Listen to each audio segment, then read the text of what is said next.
I'm from Chicago, Illinois, and yes, I am a recovering Cubs fan.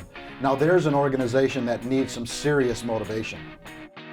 In my presentation, I mentioned the date 598, or May of 1998. For most, it's simply another month in the year of 1998. But for me, it was the worst month and year of my life. 3 things happened that changed the trajectory of my being on a deep mental, emotional, and spiritual level.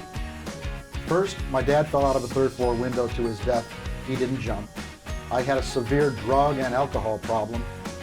And 3, on May 18, 1998, at 1:37 p.m. at St. Alexis Medical Center in Hoffman Estates, Illinois, Doctors Building 2, Suite 537, in Dr. Jeffrey McCall's office, I was told by Dr. McCall, "Doug, you've got cancer."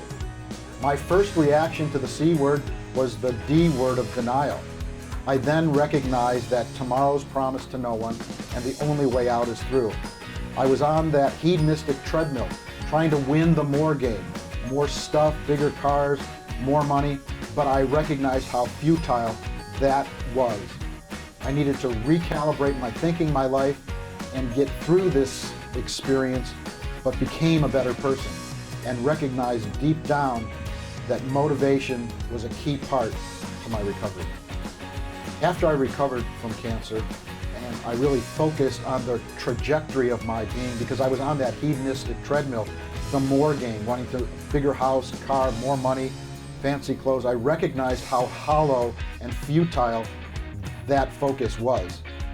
I really became a student of motivation and humor, but specifically motivation and how it could impact my life and change my life, the quality and content and impact of my thinking.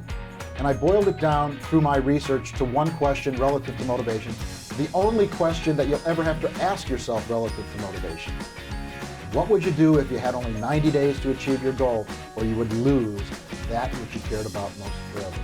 Serious question, ponder it, but it really can change your life and the lives of others.